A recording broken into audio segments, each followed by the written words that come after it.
Welcome to Visionaries Global Media, your number one source for podcasting entertainment. Visionaries Global Media, envisioning excellence on a global scale. This is Banned from Ringside. Tonight on the Banned from Ringside podcast, we're going to talk about the Wednesday Night Wars. Two Beer Zach did some actual journalism and researched the ratings. We're going to talk about that. We're going to talk about Big E getting set up for a singles run, and we're going to do our NXT TakeOver DoOver Brooklyn 2. It was a burner, that, and a whole bunch more tonight on the Banned from Ringside podcast.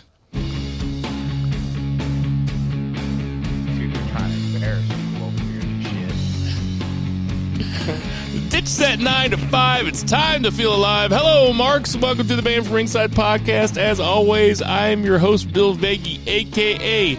Job Bon Jovi. Shoot through the heart, and you're too late, darling. You give love in kayfabe. And out there in Edwardsville, Illinois, we have Two Beer Zach Pullman. What's going on, Two Beer Zach? That might win the award for the best AKA the Beefers. Oh, yeah.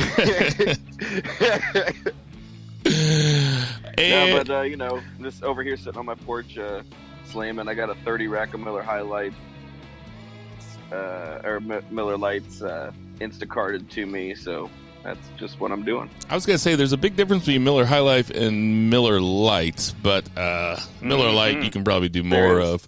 Over there in University City, St. Louis, we have Jason Cornelius Bell. What's going on, JCB? Allow us to bow our heads as I read from the latest edition of the Banned from Ringside podcast, volume 166, chapter 3, verse 14 of the Good Smart saith, hashtag who the heels. It is all good, baby.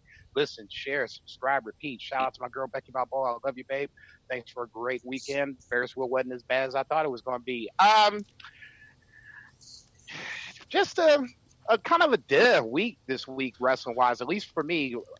Just for the stuff that we normally talk about, nothing really great standing out. Some things that we can argue about, debate, and discuss. But for me, just not really great. I was a little disappointed this week just for what I've been watching. Not a whole lot happened, but that doesn't mean we can't still get a full hour and a half out of this. And we're still going to be, I'm still going to be rushing at the end to make sure that we can get off in time so the wife can use the computer. I am coming at you from rainy, stormy South St. Louis. Like Jason said, there's not a whole lot to talk about this week, but we're going to find a whole bunch of stuff to talk about this week, and we're going to do our best to keep you guys entertained. What? You know that everybody probably thinks that your wife's a cam girl. Yeah, yeah. My wife's she's got to get on OnlyFans. Jason, Somebody's got to support this shit. Jason, why don't you tell us about F&B Eatery? F&B Eatery on the corner of 3453 Southampton and Marquette. Marquette, because that's Dwayne Wade's former school. Smash Burgers, for your liking, for your pleasure. Grab one, get one. Actually, I'm going to be there tomorrow afternoon before I go to work. Just scoop me up one before I enter the seventh circle of hell. So don't meet me there. Beat me there. F&B Eatery on the corner of 3453 Southampton. Tell them the Banned from Ringside sent you. Let's get to that 3 counts. 1, 2, 3. JCB, what's the 1 count? We're going to do 1 count this week with the Wednesday Night Wars. I guess I'll do what I would consider the worst of the 2 shows, being NXT. NXT starts this week with, it felt like a singles match with Io Shirai coming out, then Dakota Kai jumping her after the fact, and Candice and Tegan Nox all coming out to make the save, and we had a nice little scrum. Turns out we had a tag team match.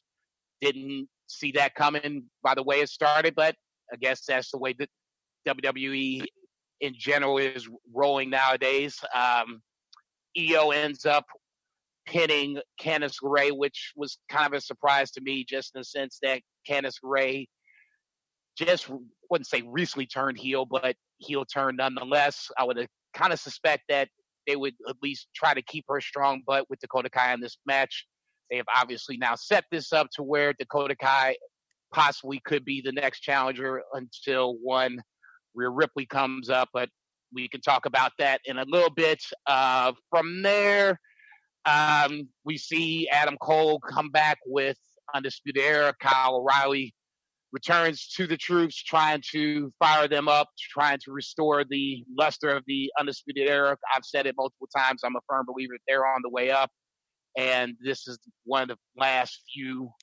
go-arounds we see of them. They have a title match against Imperium next week. I can't see them winning that, but I guess that's another way to put eyes on the product itself. To me, the match of the night, the best match of the night was Gargano and Roddy Strong. I love heel versus heel scenarios, even though they didn't play the heels against each other too much. It still ended up turning out to be a really good match. Like I said, best match of the night, hands down. Mercedes Martinez makes her appearance or debut, I guess, for the Robert Stone brand, stomping out Shotzi Blackheart. Once again, another surprise, especially with Shotzi Blackheart just coming to the roster. It felt like they were giving her the push. Now she basically gets squashed by Mercedes Martinez, for lack of a better term. So we'll see what happens with Shotzi Blackheart. From there, you had Keith Lee coming out and laying down the gauntlet to one Karrion Kross. I just think this is going way too far, too fast. I get it. We're going to get there. I just think we're going there way too quick, because it's just, for me, this is lose-lose. If Kross wins, then you kind of devalue Keith Lee's rise to stardom. If Keith Lee wins, then you kind of fuck Karrion Kross, because he hasn't been there more than a month and he's already lost a title match. I don't even think he should even be in that title match to begin with, but that's another story for another time. Swerve beats Jake Atlas. You throw in the cruiserweights for Phil, I guess. I like Swerve, but it just, for whatever reason, this didn't really work for me personally. And then in the main event, you had Dexter Lumis, Timothy Thatcher, and Finn Balor. Winner goes on to NXT TakeOver 30 to challenge in the ladder match for the North American Championship. Dexter Lumis puts Timothy Thatcher to sleep as Timothy Thatcher is trying to tap out Finn Balor. So Dexter Lumis moves on. I guess this is some sort of payoff for the debacle they did with the Velveteen Dream angle. You got to do something with them. I guess this is what you're going to do. So far you got Bronson Reed and Dexter Lumis in this ladder match for TakeOver. Not big names, but I guess at some point you got to start making some big names, and a ladder match for a title is the way to do it. So that's it. That's the NXT TakeOver for me. Nothing great. Like I said, to me, it was a bunch of setup, very little style with whatever sizzle they wanted to bring to this. Like I said, I'm really falling out of love with NXT is basically where I'm going with this. I don't know where they're going with this half the time. Other times it just feels like they're doing things to be doing it. But the biggest thing to me is Keith Lee and Karrion Kross. It's going to happen, but it shouldn't happen this fast. We're going way too fast on that angle. And one of the others not coming out the same way they came into this feud. It just looks like it's doing it to get the ratings and not having any long-term booking plan ahead. Two Beer, what was your big takeaway from NXT? Definitely that Johnny Gargano and Roderick Strong are still two of the best wrestlers in the world. My favorite thing that I watched this week. I love that match. You know, like Jason said, it's two heels wrestling like baby faces, but it was total like technical excellence at the beginning. Just really great chain wrestling, and then like one heel pins another heel clean. Although I feel like Undisputed's definitely going for a face turn. It seems that way, especially with Adam Cole and the Pat McAfee thing. They recapped that. There was a lot of like banter on Twitter about whether that was a shoot or a work, and I was like really hoping it was a shoot because Pat McAfee's like such a douche, and Adam Cole really let him have it, and it was awesome. Basically, Pat McAfee had him on a show, and what's that? I was going to say, let's pause there. Why don't you recap what happened? Because I saw that too. Why don't you recap what happened for the people? Pat McAfee had him on a show and his podcast that, video show, and basically, talks about, you were the first double champion because he was a tag team and North American champion, I think, at the time, and he was the longest reigning NXT champion. And Adam Cole's like, yeah, he's like, it feels really good. He's like, it feels good to be the king of this brand. And Pat McAfee laughs at him, and then he calls him small. And Adam Cole stands up and like knocks the boom out of the way, and basically like literally tells him to go fuck himself, and says, I can't believe that I came on your stupid fucking show and I took time away from my family to be on this lame ass show. And like a producer comes up and he shoves the producer and he storms off. And I was like, this is awesome. I was like, that's the coolest shit, man. I was like, because McAfee's a douche, and he's got his audience or whatever, and I think he's just there to get some like broader appeal because he has kind of a name and I guess a semi-popular sports show. Like, I don't know, it's not my wheelhouse. Yeah, it's kind of in that Barstool vein, which is just really annoying bro dudes that fucking. Yeah, I agree completely with your assessment. You and I have obviously never talked about Pat McAfee. I fucking hate him. He's an ex-football player. I think he was a punter in the NFL or something. Yeah. But his show is like a lot of football, and he does some pro wrestling, right? It's not all pro wrestling. Honestly, I don't know. And to be perfectly honest, I could give two fucks less. This is a fucking work if I've ever seen it, because now they're bringing him back to have them hash it out on NXT. Get the fuck out of here, man. Bottom line, Adam Cole may be small and he's a quote unquote vanilla midget or whatever you want to call him. He would take Pat McAfee behind the woodshed and fuck him up. Period. Point blank. This is a work. Oh, wait, Pat McAfee's coming on NXT? Supposedly, they're going to have either Pat McAfee or Adam Cole in some form or fashion come out and hash things out, because Triple H came on the Pat McAfee show subsequently thereafter and was like, Adam Cole had a bad day, blah, blah, blah. So why don't you come on NXT and we can hash things out? Pat McAfee, of course, is going to say, yeah, because he's a mark, and I would say the same thing too. But nonetheless, we're talking about Pat McAfee on this one. Dude's a douche, okay? Yeah. Bottom line. And the fact that they do this is just trying to stir up some sort of, I guess, not even rating, but just eyes to his show. Where's Adam Cole been lately? Oh, there's Adam Cole. He's pushing down the producer. Nobody gives two fucks about this. And if people do give two fucks about this, then you're really missing the point. It's all smoke and mirrors, people. They're just buying time to figure out when they're going to move the Undisputed Era up. Okay, Zach. I was just hoping that it was before they had it on NXT. I thought and just hoped that it was a shoot, and then as soon as you see it on NXT, you're like, oh yeah, well, this is obviously work, which is a bummer, because I just really wanted him to get a little comeuppance, and now it's just an angle. It was a really good looking work, if that's the case. The only thing that gave me pause, because I really wanted it to be a shoot also, the only thing that gave me pause was that I just don't think that Adam Cole would be that upset with somebody calling him small. Dude, that's all he hears. I mean... Yeah, I know, so he's got to be used to it. Okay, but then after a certain point, wouldn't you just have to be like, okay, look at what I've done? Well, yeah, okay. It's okay. The resume kind of starts to speak for itself at a certain point. Yeah, in that respect, there are people out there that can say certain things to me that won't bother me at all. That if Pat McAfee said it to me, I'd probably get pretty pissed. So in that respect, I see your point.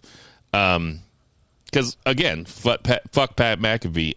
That being said, I will tune in for the segment. Okay. I mean, I just can't. To me, there's more important things that NXT could be doing, like building a tag team division again. I mean, we could start there. Yeah, it's pretty non-existent. And well, Imperium's been off TV forever. Disputed era. All right, get us back into into your thoughts, Zach. The main event. First of all, they explicitly stated that I heard Beth say, like, you could not come up with three guys with more different styles. And whenever they announced this match, I'm like, what the fuck is this? I mean, really? Like, Dexter Lumis there, dragging everything down. Timothy Thatcher being an ultimate badass. And then Finn Balor, who's, he's Finn Balor. He's goddamn Prince Devitt. He's flying around looking good. But none of them do anything similar to each other. And I was at least intrigued. And the match was just weird. And this whole, like, pushing Dexter Lumis thing, like, I don't have anything against the guy. But, like, of the three people, at least with Bronson Reed, you understand, like, he's newer, he's up and coming, he's got a lot of potential, and in a ladder match, you need that base, right? You need that big, heavy base to do some, like, real power stuff. What the hell is Dexter Lumis going to do in this ladder match that Finn Balor wouldn't do 10 times better? Include draw ratings, right? Like, you're trying to draw ratings. Last week, like, the dude lost 300,000 people from the beginning of his match or not 300,000, or was it? Might have been. It was something. Ooh, Zach's got stats. Right? He's got stats, people. I didn't look at those stats. My Miller lights are kicking in here. But, like, they lost. Basically, what I'm getting at is they lost ratings, right? They opened up that show with him, and, like, the ratings just plummeted. And then you're going to put him in this, like, huge ladder match when you have, like, an actual, like, ratings draw, like a main roster guy. Like, that's the whole reason Finn Balor's on NXT, is to draw ratings. And you're not going to put him in this high profile match. Like, I don't know. It's bonkers to me. And you're going to have Dexter Lumis submit the guy who submits everybody. Like, dude, that's his whole gimmick, is that he submits everybody. And you're going to have him go to sleep in this guy's lap. Like, I just don't see why you can't have them both in the ladder match. I mean, there's 5 slots open to this ladder match. Like, why do they? I hope they have other plans for Finn Balor at TakeOver 30, but it was also, maybe that's it. It was also an I was so mad. I never even thought of that option. I was so mad about it. There better be, because I mean, at this point, slots are filled. There's a lot. Was he going to grab a tag team partner, go after the tag team titles? I mean, that's not what I want. Really, but I mean, okay, but let's be realistic for 30 seconds. I'm realistic the whole time, Jason. And Cross is basically done deal. I don't care what William Regal has to say about that. Okay, now from there, just lost this match. Why you going after Regal about that? Because William Regal has basically come out. He came out and was like, I don't care what anybody says. Wrestlers aren't going to make matches. I'll make the match when I see fit. Yeah, whatever, motherfucker. Okay, just make the match and shut the fuck up. Everybody was getting ready to jump off the deep end because you're retiring, or quote unquote retiring. He's a authority figure. It's not like he's real, everybody. He's not like he's Adam freaking Silver. Okay. He does what they tell him to do. That's it. Zach, do you know who Adam Silver is? I was just going to ask, who's Adam Silver? All right, Jason, keep going. Don't even tell him. Don't even tell him. All right, told him. Too late. But that's my point, though. I mean, Finn Balor's got no place to go. Maybe. I mean, there's like I said, there's 3 more slots. The next triple threat. By the way, I'm loving these triple threats. The next triple threat, the one next week to see who fills up the next slot in the TakeOver 30 is Damian Priest, Oney Lorcan, and Ridge Holland, who hasn't been in NXT since 2018. He's a rugby player, and he's from NXT UK. I don't know shit about him. Don't even remember him. But maybe Finn Balor's... I mean, this would obviously be the best place for Finn Balor on the card, on the NXT TakeOver 30 card. So hopefully they have other plans for him. I'll give Ridge Holland a little cred. I watched NXT TakeOver. let's try this again. NXT UK. I'll give him credit. He is a physical specimen, but he's raw and he's green. This led me to believe that Damian Priest is the guy that's going to win that triple threat. Yeah, I And mean, like I it said a certainly couple seems weeks like ago, it. I didn't think Dexter Lumis was going to win, though. Feels like he should be the contender for the North American title. That's why I'm kind of glad that they finally broke it up and did it this way. So that way you have all these guys that are winning these matches are those guys that should be in that pool for the North American title. They're not. None of these guys that are winning are going to be ready for that next level Karrion Kross, Keith Lee, big time match just yet. Not saying that they won't get there, but right now they're not there. Finn Balor's the only one that is of on that same level, and maybe arguably bigger than Keith Lee and Karrion Kross when it comes to NXT. I'm rooting for my man Oni. I would love to see it. I can't see it. Love me some Oni Lorcan. What else you got? If Thatcher would have won, then I would have seen it, because that way you already had that built-in feud going, so that way you can settle it in a ladder match for the title. I mean, Loomis wrestles like Triple H on Quaaludes. I get it. It's not enjoyable to watch. But the most baffling thing about him is that he's a babyface. Like, it just doesn't make any... It's just so stupid that he's a babyface, but whatever. I mean... He'd be getting booed if there was fans.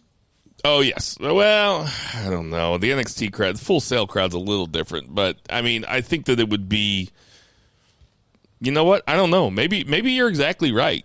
I don't know. The NXT crowd in general doesn't go against baby faces that they don't like. They don't go into business for themselves like that. They'll cheer for heels that they're supposed to hate. Because they all listen to the podcast. They boo the heels. That's right. No, they don't. They'll cheer heels like the takeover that we're going to talk about tonight. That they definitely cheered the fuck out of Austin Aries in that first match, and Austin Aries was, nominally the heel in that. But I don't know. It's. I haven't even thought about it, to be honest. You're right. Maybe they would be booing him. Anyway, any other thoughts on NXT? There, like you said, there wasn't a whole lot. I thought the Keith Lee promo, I liked Keith Lee having a different tone in his promo this week, not being the happy-go-lucky babyface. I liked him bringing a little bit of fire and then choking the fuck out of Cameron Grimes. Next week, we're going to have Dakota Kai versus Ripley as a number one contenders match. We had the Bronson Reed video package, which I enjoyed quite a bit. And I guess next week we're getting Undisputed Era versus Imperium. Is that right? Yeah, for the titles. And obviously strong. Yeah, so we actually have 3 matches announced, which is great. Like, that's the best thing. It's like, yeah, there's 3 I love matches, and I'm interested in, like, all of them. Yeah. And, like, that opening tag match, like, was, just like a transition here. Like, that opening tag match between those ladies was, like, a really good match. And I think was better than that 10-man on AEW that I was looking forward to all week. So that kind of surprised me. That's but a it was perfect a good lead into perfect segue. Don't try to do my job, Two Beer. But yeah, you're right though. It is a perfect segue into AEW. So why don't you start us off, Two Beer? It started off with that 10-man. I aforementioned the Jurassic Express, Jungle Boy, and Luchasaurus with the Best Friends, which is Chuck Taylor and Trent Beretta and Orange Cassidy. And they come out to Orange Cassidy's music, which is like a total banger, by the way. I don't know that I've ever noticed this, but like besides him being awesome, his goddamn theme music is dope. And they come out after the Inner Circle, who comes out to Jericho's music. Obviously, Jericho wearing that orange jacket that's still covered in orange juice and just, living the gimmick. So and these guys, I expected this match to be, maybe I just like overhyped it. And it was fine, but it was just kind of a clusterfuck. And maybe that's because, it's a 10-man and it couldn't be anything else in AEW. I mean, it can be maybe in other promotions, but you throw those guys together. I thought they were going to give it was 35 minutes.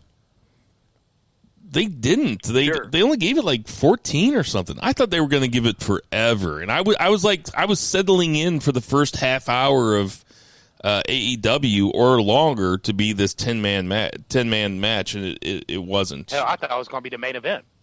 Well, yeah, I thought it was going to be the main event too. Sure, of course. Why wouldn't it be? But yeah, you're right. It was just okay. What I really, and maybe, I know AEW didn't do this to me on purpose. I don't know. Me and Cody are boys, and we have that picture together. So maybe Cody knew that I was really looking forward to Strong and Gargano once I heard it. And then when you find out Cody is fighting STL's own Warhorse in the TNT title match, I was like, well, now I have to watch Warhorse and Cody live, and I'll go back to the Gargano and Strong match. What did you think about Warhorse and Cody, Jason? It started off a little slow, but I think that might have been nerves from Warhorse or just not being able to work with Cody a lot. But once it started, it picked up a lot of steam, and it turned out to be a really good match. The bad part about it was the finish. After the fact, where Dark Order comes out and randomly attacks Cody, which I guess if you really, really, really, really, really thought about it, I guess it kind of makes sense. But then, obviously, from there, Zack Ryder, a.k.a. Matt Cardona, comes out to make the save. Okay, well, I get it. I mean, you want to introduce Matt Cardona, but you kind of stole a little bit of Warhorse momentum away from that match itself. You know what I'm saying? I'm not going to sit up here and say it was a 5-star match, but it was good enough to where I think now Warhorse has more eyes on him, which ultimately what you want. Yeah, but he's not signed to AEW though. I mean, and I'm not screaming for him to get signed to AEW. I mean, they got enough problems with the guys that they have on the roster getting TV time, and now they're adding more to it. See Matt Cardona. I just think you could have gotten there a little smarter than going the route of the Dark Order, who seemingly now is that faction that is going to come out and get worked over when it's time to extend someone else's angle, but work over the mid card and the lower card pretty much anytime you throw them against them. So I guess my biggest takeaway is I love the match. I just hated the finish. Sure. Let me... To your point, though, and then we'll get Zach in here, when you say that they're having a hard enough time getting guys on TV, I was thinking while I was watching Warhorse versus Cody last night that this is kind of what I love about this TNT Open Challenge, is because having a different indie guy or a guy that's been around the way, a guy that most AEW watchers probably recognize the name, might have seen them a few times, but may not be that invested in them. Or you get new eyes on them, like the guy last week. Why can't I remember his name? Eddie Kingston. It's like I know who Eddie Kingston is, but I'd never really paid attention to him. But he's on AEW. He's going to fight. He's going to fight Cody on Dynamite. He gets more eyes on him. Now I know him a little bit more than I did before. Same thing with Warhorse. And what it also does is keeps Cody away from some interminable feud against a guy that might be overexposed. And that way you're not overexposing these guys every week on television, and they still feel fresh. Like Joey Janela. He's a guy that might be in a feud with Cody Rhodes, but because Cody Rhodes has his Open TNT challenge, every time Joey Janela shows up on AEW, I'm like, fuck yeah, here's Joey Janela. So I get what you're saying, that people are having a hard enough time getting on TV, but I also think that it does have its plus side. And it's what I just said. Zach, what you think about the Cody Warhorse match? I thought it was a lot of fun. I think one thing that Eddie Kingston got to do that Warhorse didn't is cut a promo. And I think that is also, just like Kingston, it's one of Warhorse's strengths. So I think that, for those people that maybe didn't recognize a lot of the shine that Warhorse was bringing, they could have recognized it more if they would have given him a little, just like 30 seconds to cut, one of his rules ass promos, you can check him out doing a promo for BFR on Twitter. Actually, my boy, I was getting ready to say. Yeah. So, he's a lot of fun and he lives the gimmick, and it's super cool seeing him get that opportunity. And like you were saying, I mean, where WWE is making record profits, and actually there's an investors call that's either happening now or it just happened. I haven't been able to listen to it because it was happening fucking today, Zach Meltzer over here, man. Jesus Christ. But Jesus Christ. you know that there's going to be record profits because they're getting all these TV deals, all this TV rights money, and they're still firing people left and right. And AEW has given work to over 60 independent wrestlers since the pandemic started, whether that was guys from QT Marshall's, school where they were filming for a while before they were filming where they're at now. And they've signed 9 people. Like Matt Cardona was the 9th person. So WWE record profits, can totally absorb anything. They're idiot proof. And AEW, which is tenuous and they're doing really good, they're only 10 months in and they're signing talent and giving people work. Like we said last week, if we would have said that this is how well AEW is doing 10 months into it, we'd be ecstatic. I mean, it's been immensely watchable and exceedingly good in a lot of different ways. What do you guys think about Zack Ryder, a.k.a. Matt Cardona, showing up in AEW? Was he going to be the next guy to turn on Cody? Is that where we're getting at? Because, listen, he's a charismatic guy. He's a pretty good wrestler, He was super over for a while there. I mean, really over, and he became Cena's buddy, and then I remember he was in a wheelchair for a while, and we were at a Raw one time, or it might have been a pay-per-view where Kane threw him off the side of the stage in a wheelchair. It looked rough. I mean, it was a tough bump. What are you guys' overall thoughts on Matt Cardona? Go ahead, Two Beer. I have not got to watch him wrestle much because his run happened whenever I was not watching wrestling as much. But I will say that the deck is stacked against him in the sense that WWE really didn't do anything with him. And even though it's totally not fair, a lot of people are going to view him as a job guy, even though he might not necessarily be a job guy.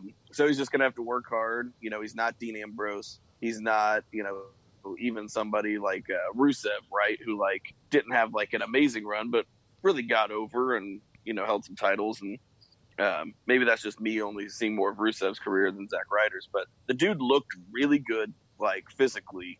And, he's Cody's boy in real life. And I think us knowing that, and I think just people knowing that they are actual friends, kind of like MJF, right?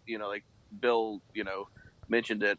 Is this the next guy to turn on Cody? If he's going to come in and he's going to be Cody's buddy and Cody's muscle for, a few months and then get jealous and turn on him, that's a cool storyline. And I'm fine. And, it's tried and true. I don't mind that he's another quote unquote WWE guy. I'm not worried as long as they use these guys right. And it seems like they are their booking is, you could argue is New Japan booking better than AEW? I don't know, not right now. Not from what I've seen of New Japan lately. I feel like AEW has better booking, and it's weird because it's being booked by a dude who's just a wrestling fan, right? Who has a lot of money and started a wrestling company, who's obviously a really smart dude, and obviously there's a lot of other people in that company, but the buck stops at Tony Khan. And then you got this other guy on the other side of the aisle who's been doing it his entire goddamn life, and he can't book his way out of a goddamn wet paper bag. So, and I'm talking about Vince McMahon, in case you couldn't figure it out. Even Triple H, right? Triple H, like, is booking NXT, right? Like, that show doesn't make sense half the time anymore. Like, what is going on, guys? Like, so I'm happy for Zack Ryder, Mark Cardona, whatever his name is. I'm, good for him. We'll see where it goes. I'll piggyback that, man. I was going to say, and I'll make it quick.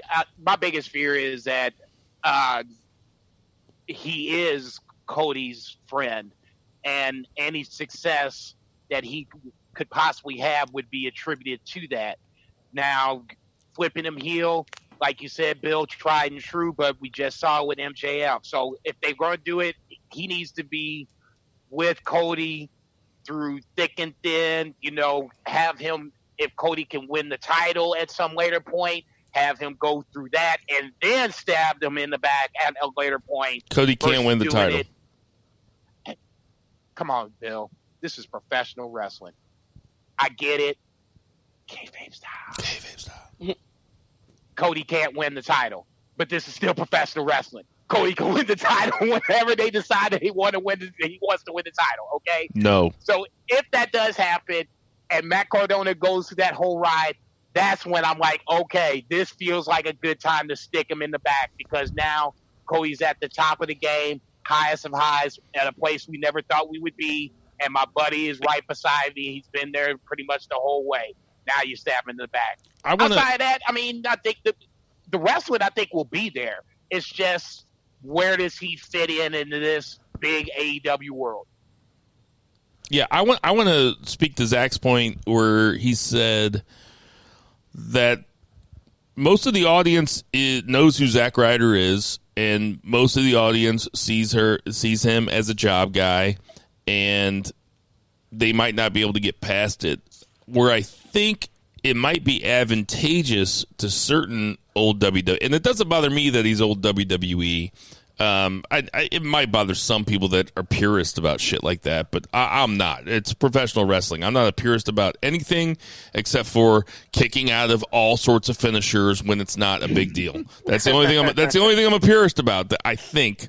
But I think that the AEW's crowd specifically, people that are looking for something that's not the fucking garbage farm factory meat that we've been fed for years and years, that's WWE. Maybe we get some grass-fed fucking, local free-range fucking shit. Maybe we get some AEW that's just a little bit better, just a little bit more medium rare. It cooks a little bit better, Maybe we get to watch this guy, Zack Ryder, that everybody knows his face and everybody's seen him do cool things. And maybe we get to see him in a new environment where he gets to stretch his legs a little bit. He gets to spread his wings, you know what I mean? I'm mixing a lot of metaphors, but we just watched, us three, and we'll get to it later in our do-over, but we just watched Austin Aries versus No Way Jose. And fucking hell, man, No Way Jose can fucking go. But what did we see him do for 2 years in WWE was just be a fucking Adam Rose retread. And all he did was job out. There's all these guys. That's why it doesn't bother me. It's WWE. To me, it's just one big professional wrestling landscape now, pretty much. Guys bounce around. Right now, I'm watching Samoa Joe and Shinsuke Nakamura for the second time today. I mean, two guys on the WWE television. Samoa Joe, who I've known for 12 years, and Shinsuke Nakamura, who I'd never heard of until 2012, and they're getting ready to have a WWE main event. It's just one large landscape, and I always thought that Matt Cardona seemed like a really good guy, and he seemed like he fucking tried so hard to get himself over. He really gave it his all, and WWE kind of let him taste the top of a mountain, and then they just let him slide back down, and it was a shame to me. How did they do this, man? They did this man so dirty that he won the ladder match for the IC title at WrestleMania. In the curtain jerker. In the curtain jerker, and then the next night they took it off him. Dirty, okay? Dirty. Some people don't need WWE, Matt Cardona doesn't need WWE. He was getting over before WWE decided that they wanted to put the kibosh to that. Best thing happened for him was him getting released. Let him get a chance to go over to AEW, see what he can do. If he can't do it there, then you can start calling him all kinds of rejects, whatever the fuck you want to call him. But the bottom line to me is, go ahead. I told all you beefers we'd get a good hour and a half out of this show because we're 40 minutes into the one count. And we still haven't even gotten to MJF's promo. Go ahead, man. I say because I want to talk about MJF. I wasn't. We're not even. I want to talk about the FTR contract signing. Where FTR, they said on August 12th, AEW is doing a tag team appreciation night that FTR is going to be the host of. Adam Page comes in like me walking into a room with you two guys, pouring with a bottle of bourbon, pouring us shots. Fills his up just a little higher than everybody else's, just like me. And and FTR signed their contracts, and then we had I don't know, any thoughts about that? I thought it was a funny segment with Arn Anderson sitting there. They clearly have chemistry, the three of them together. I just want to see what this tag team appreciation night is, because they've got a loaded roster, and even with guys that still aren't there, that division is it's freaking stacked. So if we can get 2 or 3 really good matches out of that, I can call that a wrap for me. I think we need a new JCB shirt that on the back says, "Let's see how it plays out." Zach, do you have any thoughts on the FTR segment? Oh, I love the segment. I thought it was super fun, and I love that throwing in the kind of realism aspect, even though we all know and we're all smart to the business, but like little things like actual contract signings, not the contract signing for a match or just somebody gets powerbombed through a table, but like an actual contract signing where they hire a professional and it's Arn Anderson, and you see like lawyers sitting there. It's just like, it's kind of cool and it's fun, and I thought it was funny. And I also have seen people tease on Twitter about the reunification of a new 4 horsemen with like Arn Anderson at its head, like Cody and Hangman with FTR. And I got to say, that's incredibly appealing. Didn't I bring that up last week? Did you? Well, I was a little lit. Yeah, I kind of said it last week where I was going Wait a minute. Are all 3 of us claiming this? Because I'm pretty sure I brought it up first. I'm not going to say I brought it up first, but my thought would be the Elite plus Cody versus on the other side it would be FTR, Shawn Spears, and then a 4th guy. I can't remember what I said. The 4th guy would be. You know what? Fuck it. I'm going to give the credit to Zach, and I'm going to give me second place, and Jason, you're in last. That's okay. Sheeta versus Diamante. Diamante looks so green to me. I don't know how much we have to talk about this match. If Sheeta doesn't really get a chance to shine, then she's probably not in the ring with the right person. Why don't you guys talk about the MJF promo for a second? I'll be back in a minute. Zach, why don't you kick it off?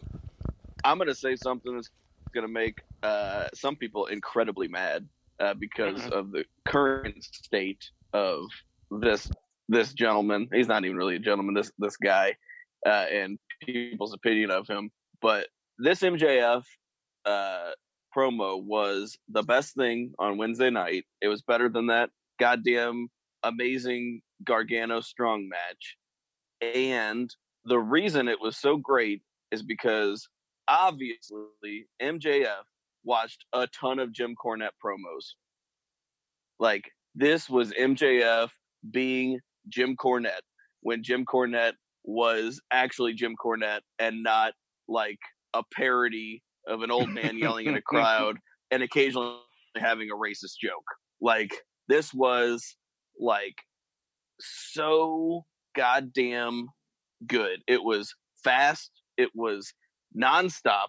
He barely like was looking at like any notes. There was so much going on. He never stopped. He barely stopped to take a breath, and he just railed on Moxley and really made me want to see an MJF versus John Moxley, and even more importantly, like somehow made me want to see an MJF like title run, even though he's the heel. Like in his like diatribe, his like political diatribe, which was incredibly smart also because he brought in real world elements, had all of these like really funny gags and really funny like poignant cutting lines, saying, you know, Moxley was copying previous wrestlers and that's a stone cold fact and all this shit.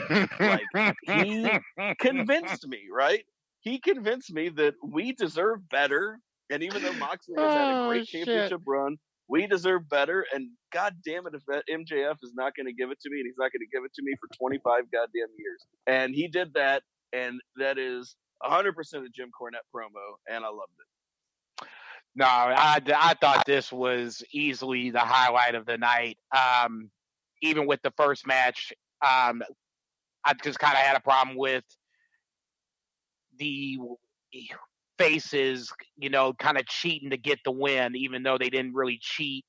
You know, they kind of, you know, the referee wasn't looking. Now all of a sudden, that was bullshit, man. Now all of a sudden, Sammy gets caught up in some bullshit, and then the faces get the win. That felt like WWE to me. This was more just. It felt like this was straight original. I sat in my room for 20 minutes, and this what has come out from it. MJF, I don't understand what the hatred is for MJF because, I mean, I think a lot of people, well, I mean, it's like he can't talk. He's not a good heel. What? Who said that? Yeah, wait. Who says he can't talk? Trust me. It is I see this more often on my Twitter line than I care to even recognize. That MJF can't talk? That he is not a very good talker. Someone just said that he is I'll paraphrase it as best I can. He's a cliche of all heels throughout wrestling time. Okay. That's what happens. If that's what you think, so be it. Like, god damn. What? Okay. I'll tell you what, though. I'm sorry that I'm interrupting you, but I'm so mad about this. Yeah, I want to interrupt also. I've ever heard in my entire life. No, go ahead. I mean, like I said, this is what I've read pretty much day to day.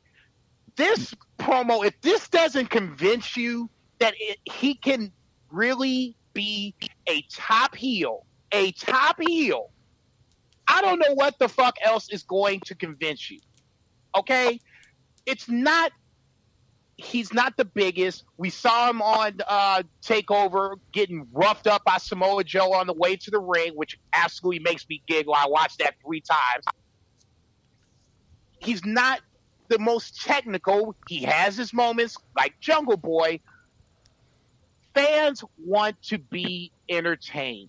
And one of the ways you can entertain fans is being able to talk. MJF is one of the best talkers in all of professional wrestling. I mean, I agree. Any fucking promotion, anytime, well, I won't say anytime, but of 2020 and any promotion, he's arguably one of the best.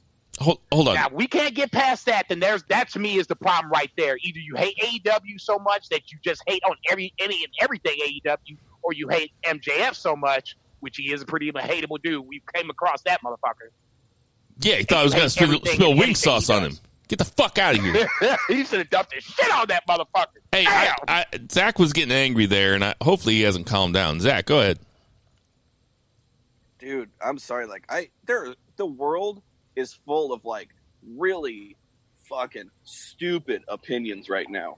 I mean, every day I wake up to the dumbest goddamn shit you could ever imagine. And you look at your feed, and it's just worse than the day before. I woke up today. It's like it was the worst of times. It was the worst of times, right? Like Charles Dickens had it wrong.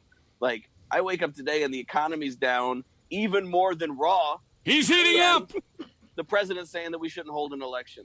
These are both the dumbest shit that I've ever heard until Jason had to say that somebody said that MJF wasn't a great talker. He's heating up. You're welcome. I'm here for about another 30 minutes. Yeah, this was a tremendous promo. Just an absolutely like gutting promo. He went after of the year.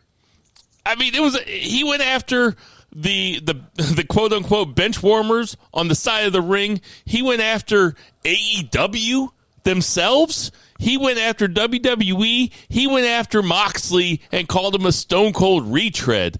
He said AEW, we went from being a revolution to being, I forget the word that he used. It was a tremendous promo. And I often say that sometimes when you're watching a heel promo, I call it like a Tough Enough promo. I think I've called it in the past. There used to be an MTV show, Tough Enough, where they used to train people to be pro wrestlers, and like guys would get in the ring, they'd be like, and I'm telling you, Jason Cornelius Bell, that if you're coming into me, you're gonna wish you didn't, you know. And it always seems like somebody imitating a pro wrestler. And MJF actually brought this up in his promo, where he goes, I don't have to cosplay as a wrestler because I am a wrestler. And it was just really good. And I'm prone to hate people younger than me, just in general, just because I'm an old bastard now. And I want to hate MJF, who's only 24 or 25 years old. I can't. He's a tremendous heel, and if somebody says that he's a bad talker, listen, if you want to say that, I mean, he's not fucking Bret Hart. He's not the Dynamite Kid, but he'll get there. I'm not worried about that. I'm not worried about his work ethic because he's this good so far. But to say he's not a good talker is just, I mean, you can't, if somebody says that, you can't take their wrestling opinion seriously. It's hey, like, man, I can't make this shit up. It's like somebody saying that they saw Brodus Clay as being the next big thing. So in the main event, we had Darby Allin and Moxley versus Brian Cage and Ricky Starks. I have thoughts on it, but you guys know my thoughts. What you think, Zach? I thought it was like fine. It wasn't like anything crazy. My favorite part was I didn't mention this last week, but I was horrified at how hard Ricky Starks hit Darby Allin. It looked pretty gnarly. Like, you guys remember that? Yeah, it looked really gnarly. Yeah, and he flew into the ropes, and it was like horrible looking. And I feel like the thumbtack skateboard, even though that we just had thumbtacks last week, and they actually did tell a story. And in this case, you got Darby Allin and Moxley, so you kind of feel like something's going to happen, but it doesn't really add into the story. But I feel like the thumbtacks into the skateboard, which looked brutal and really tore into Ricky Starks, had to just be a total receipt for like Starks almost killing him. I mean, like it had the week to be. before, like. Yeah, like you're just like, oh, you like threw me into the ropes. Well, hey, guess what I came up with? Guess what idea I came up with, and you're gonna have to do now. I mean, but otherwise, it was fine. Like Darby Allin deserved that receipt if that's what he was doing. The skateboard's still dumb. What you think, Jason? I guess my biggest takeaway is Moxley versus Darby Allin. I mean, okay. We can't build to this. I mean, this is why I was just bashing WWE. All of a sudden now, we're just going to jump to this match. I mean, I barely even remember their first match. I remember it being good, but it's not like, it was so great that it warrants this rematch for the title. It had a really good ending where Darby Allin lost. No, I'm joking. It had a really good ending where Darby Allin did that, where he did the dead man drop, and like Ambrose caught him in something. Like, do you guys remember what I'm talking about? Vaguely. Okay, but I guess that's kind of my point. A chicken wing or something. Like, that's what I was going to say. What's Darby Allin's finishing move? Coffin drop. It's the coffin drop. Coffin drop. Yeah. But and then Ambrose caught him in something cool. Him in some sort of submission to finish the match is what my guess is. Okay, but I guess there's no build to it, I guess, is my biggest problem with this. I understand we're trying to put some time in between a possible MJF and Moxley title match for All Out. Okay, I get it. Mm-hmm. But then just build to that match. Don't throw this match in to I mean, have a title match. Yeah. It feels like they're doing it to do it, not like because Darby Allin has come back and he's beat Brian Cage in a singles match, and he beat Ricky Starks in a singles match. So now it feels like, okay, he's back. He's gotten revenge on the two guys that beat him up. So now let's throw him against Moxley for the title. Counterpoint. That's WWE shit. Counterpoint. As a Darby Allin skeptic, I'm not going to call myself a Darby Allin hater. I'm a Darby Allin skeptic. My counterpoint is, don't you want to see it? Like, I would watch it right now because those guys had really good. Like you said, I don't remember a whole lot about the first match, but I remember it being good. And B, I like that Shivani said it's going to be Dean Ambrose versus the number 5 contender. Like, at least they're keeping at least they're keeping kayfabe shit in there. They're not saying he's the number 1 contender. They're just saying Tony Khan made the match, and it's him versus the number 5 contender, which happens in UFC sometimes. Like, guys don't always fight the number 1 contender. You know, it does. Like in shoot fights, it doesn't always have to be the number 1 contender. That's what I liked about it. Okay, then allow me to counterpoint. Where's Lance Archer? Fair enough. That's got to be the last word. Let's get to our 2 count. 1, 2, 3. 2 beer. What's the 2 count? 2 count, just a quick little ratings jaunt, just because I intoxicatedly brought it up last week and didn't really actually have numbers, but I was actually pretty accurate. So that is all the stock that we talk about, and the having worry for the business and things like that. We're guys of a certain age, right? Watching this, and even I'm the youngest of this group, and I'm no spring chicken, right? So I'm out of the lowest demo. What's that? Go ahead. So, but I just wanted to point out how kind of dire this WWE shit is, and also wrestling in general, but also how impressive AEW has been so far. As just a quick rundown. Average viewer, right? Because I think a lot of people didn't know this, because if you guys didn't realize it, and you guys host a wrestling podcast, there's people out there who probably don't realize it, because a lot of the people that listen to our podcast probably aren't in this age group either. So it's interesting. So the average age of a SmackDown viewer, 57 years old, right? Average age of an NXT viewer, which is the younger brand, right? It's supposed to be the younger, hipper thing, 58. AEW, which we talk about this 18 to 49 demo and 18 to 34 demo, and they, being much more popular with young people. Average age, 47 years old, which is 10 years, younger, but still not incredibly impressive as far as everything goes, even though TNT is very happy with the brand, obviously. But, when it comes to the future of wrestling, you want to see younger, you want to see it skewer younger than that. And Raw is 54, which skews the lowest of the WWE. So that's wild, right? I mean, absolutely wild. The reason that's so bizarre to me is when you look into the crowd at a wrestling event, when there used to be crowds, and I know that you can't see everybody, but I mean, there's lots of kids, A, and B, usually the people in the first 4 or 5, 10 rows, usually they're people, between the ages of, let's say, 23 and 40. It's young guys with, they might be double fisting Bud Lights, and they're holding up a sign that says 2. So when the referee counts 2, they go 2. And that's what it usually is. That's not what even when I go to a wrestling thing, I wouldn't say the average age is 58, because the average age are you sure that's not the mean? Or the That's the average age, yeah. That's the median, right? It's not the mode or whatever. I know. That's the median, that's the average age. That's bizarre to me.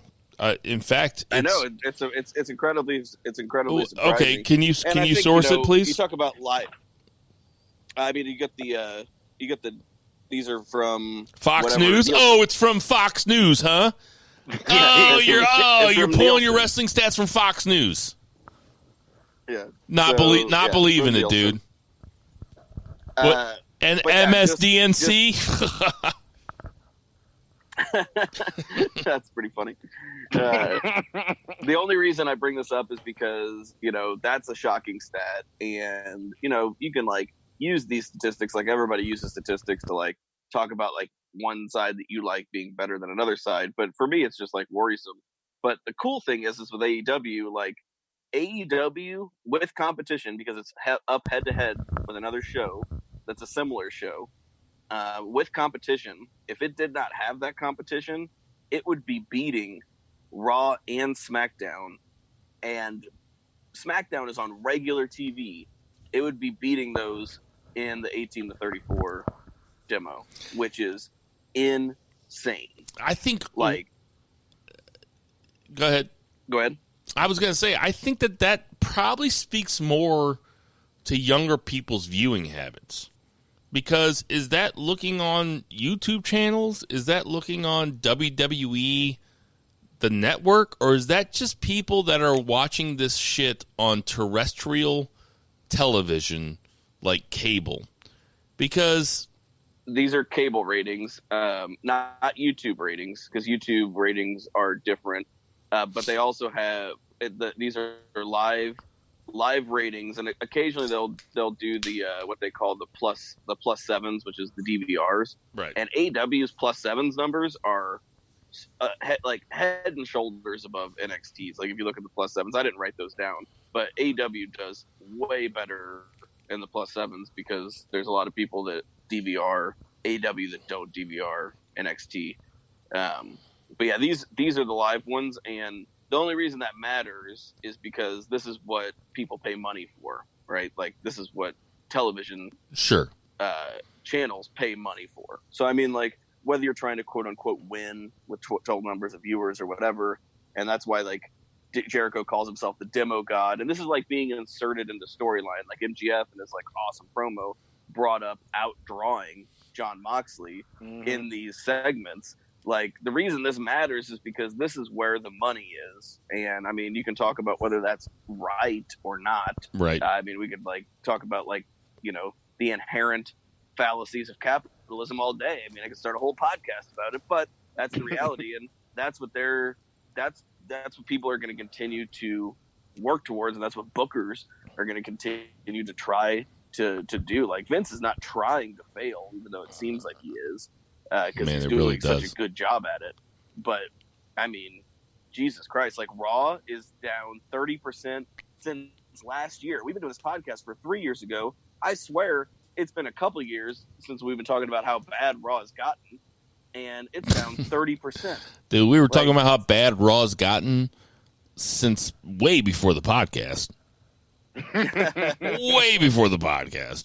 But that's kind of something. That's really it. I don't want to dwell on it, but I just want to point out those things. So and see what you guys have to say about it. Jason, thoughts? You know me. I'm not a huge believer on the ratings and what it ultimately means. I get it. It's more. Oh, you don't believe in science? Side. You don't believe in science? It's more for the business side of it, and I get that. For me, it's an eye test. I can look at SmackDown. I went back to see the Naomi karaoke segment that people went ape shit about 3 weeks ago. I totally understand why people aren't watching SmackDown. If I had to watch that, I would be pissed off that I had to watch it. You know what I'm saying? It's not a good product. I personally haven't watched it in, like I said, a month and a half because it got so bad that it's now just unwatchable. If Jason doesn't watch it, you know it's unwatchable. Yeah, it's bad. If Jason ain't watching it, it's real bad.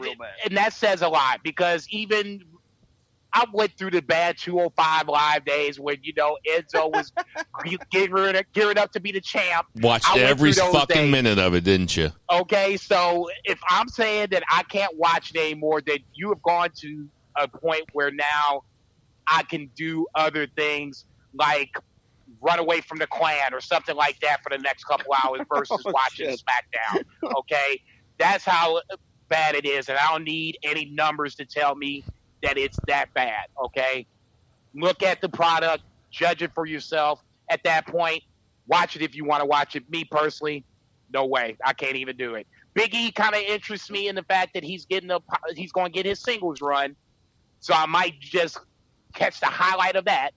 Outside of that, no reason for me to watch. Jason, I'll tune into Hulu for that, at least. Like I'll because they got those condensed versions, and I'll check out the Hulu for a Big E singles run. But yeah, you're right. Okay, speaking of the Big E singles run, 1, 2, 3.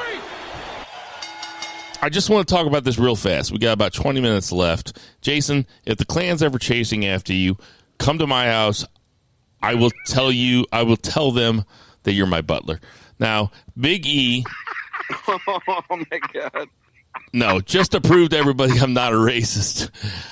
He's the butler, everybody relax. If you're white and you have Netflix and you have not watched I Am Not Your Negro, the James Baldwin documentary, I cannot recommend it more because I watched it last night and it has been in my head all day. It is fucking eye-opening.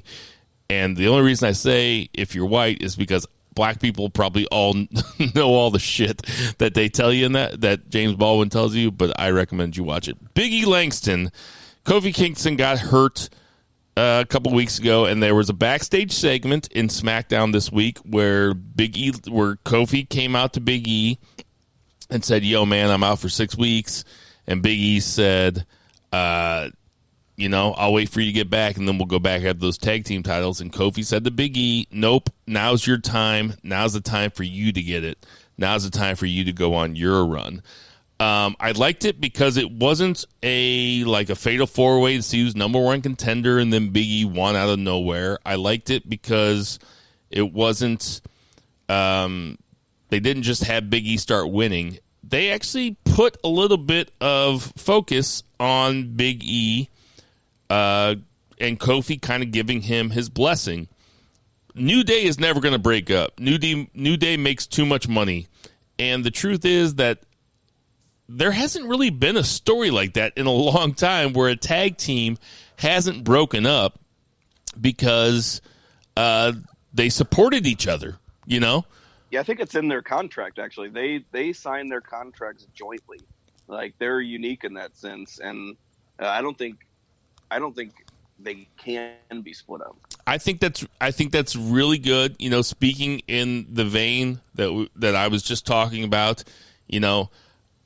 I think it's good for young kids, young black kids, to see these three guys that have each other's back when they're competing. And I kind of like the story. It's unique in WWE history. So looking forward to Big E's singles run. What do you think, Jason? And don't just say, let's see how it plays out, please. No, because I can't. I'm skeptical as fuck about it, to be perfectly honest. I mean, let's just use Charlotte as the example. Charlotte's out for a hot minute, probably not going to make it back to SummerSlam, so that's another 3 weeks. So let's just say a month. Name the women that they build up in this month time that can now start to maybe challenge Charlotte when she comes back. Obviously, those two whippersnappers, Sasha Banks and Bayley. Okay, there you go. That's my point. Nikki Cross. Of all people, they don't need to be built up. Okay, where's Liv Morgan? Where's Sonya Deville? Where's Mandy Rose? I mean, where's Naomi? There are other people on this roster that they have, for whatever reason, bypassed. Some of it might be COVID. Others, you just don't feel like they are that person. Whatever the case may be, fair enough. So just bring it back to Big E. Why should I feel any confidence about a push for Big E? They can't do it. They don't know how to build stars anymore. They buy stars. Name the last homegrown talent you've seen from WWE. Drew McIntyre. Okay. And he had to leave and then come back to be the guy that he is now. It's not like he stayed and grinded it out. They let him go. And then he came back. Grinded it out or grounded out? Which one's correct, Grinded. Zach? Ground. God Fuck damn, yes. Tiger. Nice. Shit, you're killing me. Fuck Smalls. you. Okay, Fuck well, fair you, enough. Jason. But that's my point. I just don't feel confident that this creative team is going to put forth the effort for a legitimate Big E run. All right, Zach, what do you think? 10 seconds. 30. Yeah, I agree with Jason. Oh, that was real quick. I think Big E is going to be the champion within the next 3 months. Champion of what? My heart? No, Okay. WWE champion. But you know, I've made dumber predictions. That's going to be it for our 3 count. He's no Brodus Clay.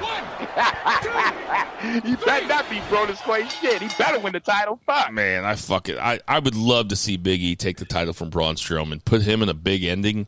Okay, so let's do this NXT TakeOver DoOver. We got 15 minutes, so we're going to go real fast. This took place August 20th, 2016, NXT Brooklyn 2, the SummerSlam 2016 NXT.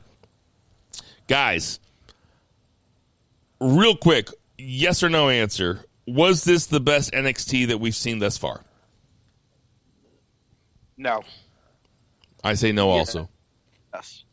Zach says yes. Okay, I mean, it's arguable. Let's start off. It was no way Jose versus Austin Aries in the curtain jerker. This was mentioned before. The crowd was hot for Austin Aries. This is No Way Jose's first appearance at an NXT TakeOver. This match was so much better than I remember it being. Like, so much better than I remember it being. I know Austin Aries has showed his ass here in the last few months, but if we're separating the artist from the art, which I am willing to do, my thoughts on the Me Too movement are well documented here. I gave this 3 stars. What do you got, Jason? Gave it 2.5. To me, if 5 stars is the best, 2.5 is an average match.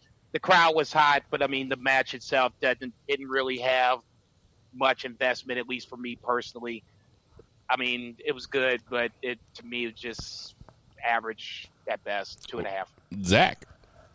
Yeah, I gave it 2.5 stars. Like, I was also surprised at No Way Jose, because usually was just used to seeing him in like very quick squashes. If he even made it to the ring, usually he would come out with his entourage and beat up on the way.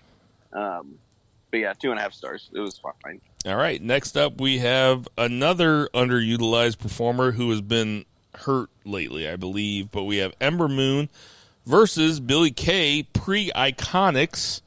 I'll let you go first, Zach. I mean, it was nice to see Ember Moon back in the ring because she's been sorely missed, unfortunately, due to her injury. She's a big talent, big personality, really cool finisher. She would be doing really good job in catering right now. But unfortunately, Billie Kay is just not a good wrestler. This was 2 stars. What do you got, Jason? I gave it 2.25. Zach pretty much nailed it on the head. It's no knock against Ember Moon, but Billie Kay is her dance partner, and you can kind of see why Peyton Royce has been paired with her. But yeah, it's more so for me about where Ember Moon is, where she could be if she could stay healthy. Maybe she would be not next to catering, but jobbing for Sasha or Bailey at this point. I don't know. Just back to the point. Like I said, this was not a very good match. I think we need to calibrate here because I thought this match was pretty good for what it was. I thought Billie Kay was pretty good, jobbing out to Ember Moon, and I gave it 1.75 stars. So, like we need some sort of calibration as to what's a good match and what's a bad match here, because I thought it was a fine little showcase for Ember Moon. I thought Billie Kay sold for her really well, took the moves really well, and I gave it 1.75. You guys are talking about how you hate it. You're giving it 2.25, Jason. That's fine. I didn't hate it. I didn't hate it, but it just... I was more talking to Jason, to be honest. All right. I didn't say I hated it. Next up, we have Bobby Roode versus Ducky from Pretty in Pink. See, you ain't shit. Andrade Cien Almas. Can you believe how they had him dressing though back then? Yeah, Like they it was like where they go. I've never seen a Mexican dress like that ever. But we had. I'm like, what the fuck? I can't even look at you and take you seriously right now. You know, when I saw this match on the card, I was really looking forward to it because I was like, oh man, both these guys can fucking go, especially Almas. And then it was kind of like a 6 minute. I didn't time it, but it was like a 6 minute squash where Roode goes over. I gave it 2 stars. Zach. I actually gave it 3 stars because like they, seem to like work well together. But the biggest bummer was the same thing that I mentioned last time with whenever Andrade faced Ty Dillinger. And Bobby Roode is definitely a much bigger star than Ty Dillinger. Obviously, he went on to like lead that brand and did a really good job. But like, basically, they set this guy up with the guy who outshines him, which is weird because Andrade is just so full of charisma. But it's almost like they're like stunting him. I don't know. It's just weird, like to see his like entry in NXT, especially because of what he became in NXT. Like he led that brand for a while too, and he finally came into his own on that brand. But like he was already an established superstar. Like he sold out arenas in Mexico as La Sombra and like fantastic in New Japan, and then they put him in a goddamn fedora and put him with a bunch of guys who were super over to this American crowd that don't know him, and it was weird to me. But I like both these guys a lot, and they work good together, so I gave it 3 stars. But then he ends up having like 2 of maybe the 5 best matches in NXT history coming up. Yeah. In the future of do-overs. What you give, Jason? I gave it 3 stars too. The Bobby Roode entrance obviously is to me the biggest takeaway. The match was okay, dare I say good, but I mean the entrance itself kind of sets the stage for bigger entrances that we will see down the line.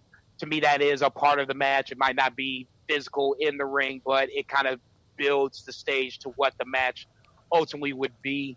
I agree with Zach. I like Andrade and Bobby Roode's chemistry together. Started off slow, picked up towards the end. I gave it 3 stars. Fair enough. Now we getting some heavy hitters.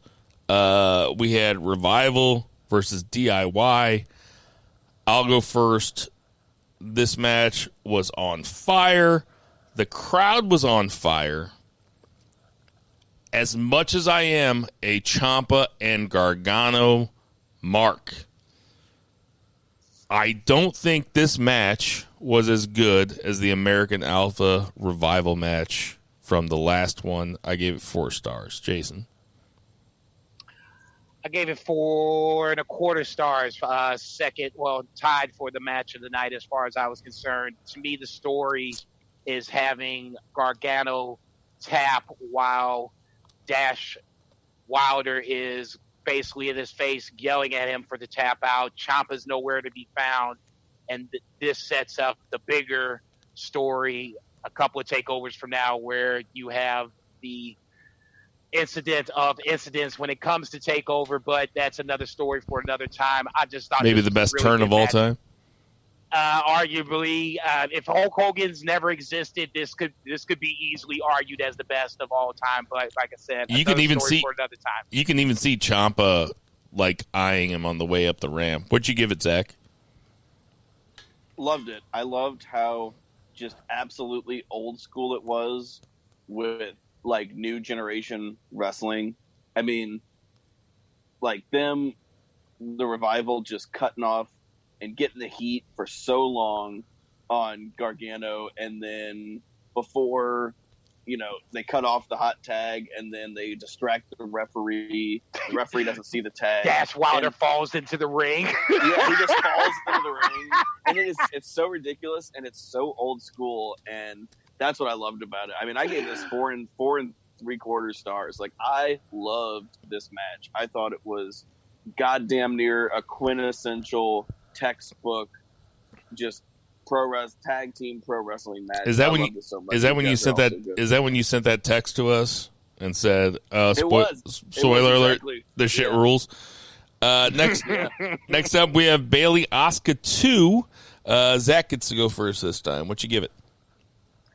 I gave this one 4 stars. I don't remember what I gave the previous one. I don't know if you have that written down or whatever. But this was a really well worked match. I think it benefited from the hindsight that it was Bayley's last match in NXT, and you got to see that post match with her. You gave that one 4 stars too. Okay, cool. At least I'm consistent. Izzy. Yeah, you got to see her with Izzy, hugging her before and after. But yeah, these ladies are both awesome. Asuka's on a reign of terror. They had a little bit of a botch, where Bayley went for a power bomb, but then she just turned it into a splash bomb and totally worked out. But yeah, just really well worked, and I would like to see more Asuka Bayley stuff. If they wouldn't just probably ruin it with some stupid booking decision, like they have been lately. But they're still doing good things. They're still doing good wrestling on the main roster right now.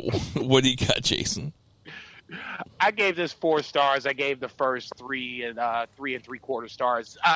To me, the takeaway from this was Bayley not withering under the heat of like she did the first time around. I'll use that in quotes.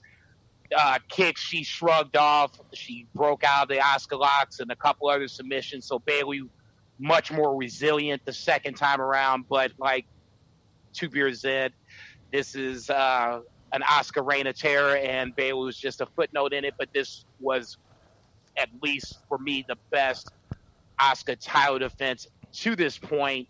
And it stood out, especially when we just saw the Nia Jax match, which was nowhere close to as good as this match was. So, like I said, for me, the story, the crowd, the way that they kind of told the story in the ring, the way the crowd kind of got behind Bayley again, kind of made me was like, man, how did they fuck this up on the main roster? But we know how that ends up going down. But nonetheless, I gave this 4 stars. Better than the first one. Better story.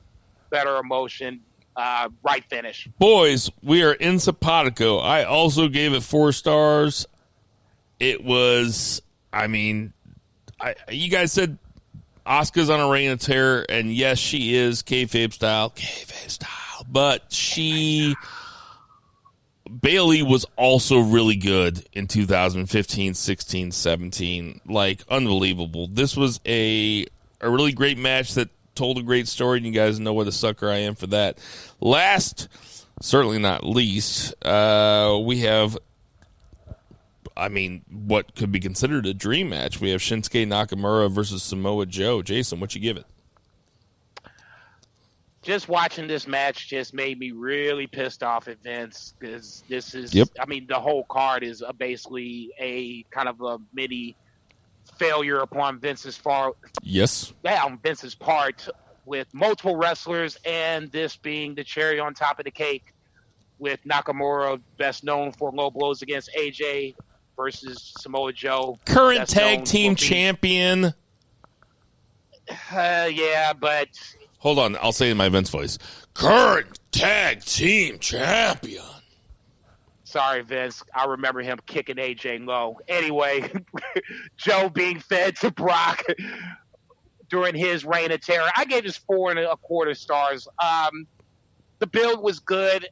You could tell that Joe was really getting into this. Basically, he didn't want to fuck around, while you had Nakamura being who Nakamura was at the time. Very lax, very relaxed, ready to go. But then once the match started, it turned into a hard-hitting affair, to where at the end, Samoa Joe gets his jaw broken, and he still finishes the match. I gave it 4 1/4 stars. Zach, what you give it? I gave this one 4.5 stars. These guys are both awesome. That Nakamura entrance was amazing. Mm-hmm. They brought out that violinist, and it was just fantastically worked. Both have awesome charisma. Both are great in the ring. And after the match, like, they really sold, like, Joe was injured, and I, like, Googled, to see. I was like, did Nakamura, like, break Samoa Joe's face, like, in Brooklyn too? But no, it's just, like, all worked, like, part of the story.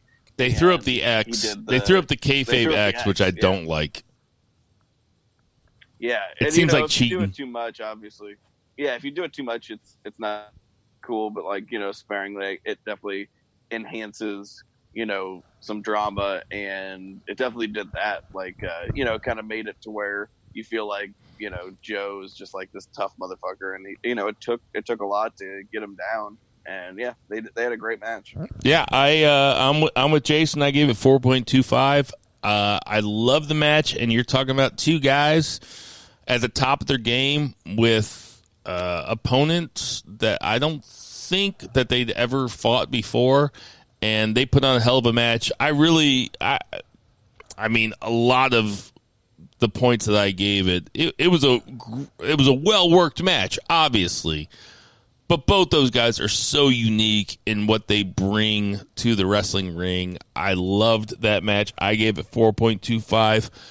Zach says it's his favorite one thus far. Jason and I say it is not. Next week, I don't know which one it is. Can somebody look it up for me real fast?